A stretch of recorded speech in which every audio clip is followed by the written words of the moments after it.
સુરતમાં QR code આધારિત pilot project શરૂ કરાયો। AI મોડેલથી આરોગ્યલક્ષી તપાસનો ડેટા એકત્ર કરાશે। Story report by Sunil Ganjawala, Surat. આપણે કાર્તિકનગર અડાજણ વિસ્તારમાં છીએ। અહીં યુનિક QR કોડ લગાવવામાં આવેલા છે, જેમાં લોકોના ઘરોમાં આપણે તપાસ કરી રહ્યા છે। પાણીના ભરાવા હોય કે મચ્છરજન્ય પરિસ્થિતિનું નિર્માણ થયેલું હોય, બ્રીડિંગ મોસ્કિટોના હોય, તો એમાં આપણે સર્વે કરી રહ્યા છે અને જંતુનાશક દવાનો છંટકાવ કરીએ। આપણે જૂનમાં સ્ટાર્ટ કરેલું છે આ કામગીરી, જેનાથી આરોગ્ય કર્મચારી જે તે વિસ્તારની મુલાકાત લે છે, તો જે તે ઘરમાં કોઈને બીમારીના કે તાવના લક્ષણો હોય તો આપણે તાત્કાલિક એની ઓળખ કરી શકીએ છીએ।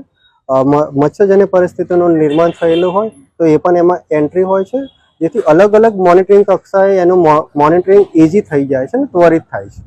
હાલમાં આપણે આ યુનિક QR કોડની જે સિસ્ટમ છે એ વેક્ટરબોર્ન ડિસીઝ માટે ઇન્ટ્રોડ્યુસ કરેલી છે, જેમાં કોઈને તાવ કે મેલેરિયા કોઈના લક્ષણો જણાય તો આપણે એમની સ્લાઇડ લઈને તપાસ કરતા હોઈએ છીએ। જો તપાસમાં એ પોઝિટિવ મળે તેને સંપૂર્ણ સારવાર આપતા હોઈએ છીએ। આપણે કાર્તિકનગર અડાજણ વિસ્તારમાં છીએ। અહીં યુનિક QR કોડ લગાવવામાં આવેલા છે, જેમાં લોકોના ઘરોમાં આપણે તપાસ કરી રહ્યા છે। પાણીના ભરાવા હોય કે મચ્છરજન્ય પરિસ્થિતિનું નિર્માણ થયેલું હોય, બ્રીડિંગ મોસ્કિટોના હોય, તો એમાં આપણે સર્વે કરી રહ્યા છે અને જંતુનાશક દવાનો છંટકાવ કરીએ। આપણે જૂનમાં સ્ટાર્ટ કરેલું છે આ કામગીરી, જેનાથી આરોગ્ય કર્મચારી જે તે વિસ્તારની મુલાકાત લે છે, તો જે તે ઘરમાં કોઈને બીમારીના કે તાવના લક્ષણો હોય તો આપણે તાત્કાલિક એની ઓળખ કરી શકીએ છીએ।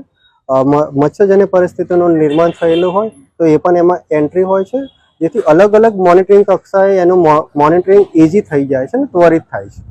હાલમાં આપણે આ યુનિક QR કોડની જે સિસ્ટમ છે એ વેક્ટરબોર્ન ડિસીઝ માટે ઇન્ટ્રોડ્યુસ કરેલી છે, જેમાં કોઈને તાવ કે મેલેરિયા કોઈના લક્ષણો જણાય તો આપણે એમની સ્લાઇડ લઈને તપાસ કરતા હોઈએ છીએ। જો તપાસમાં એ પોઝિટિવ મળે તેને સંપૂર્ણ સારવાર આપતા હોઈએ છીએ।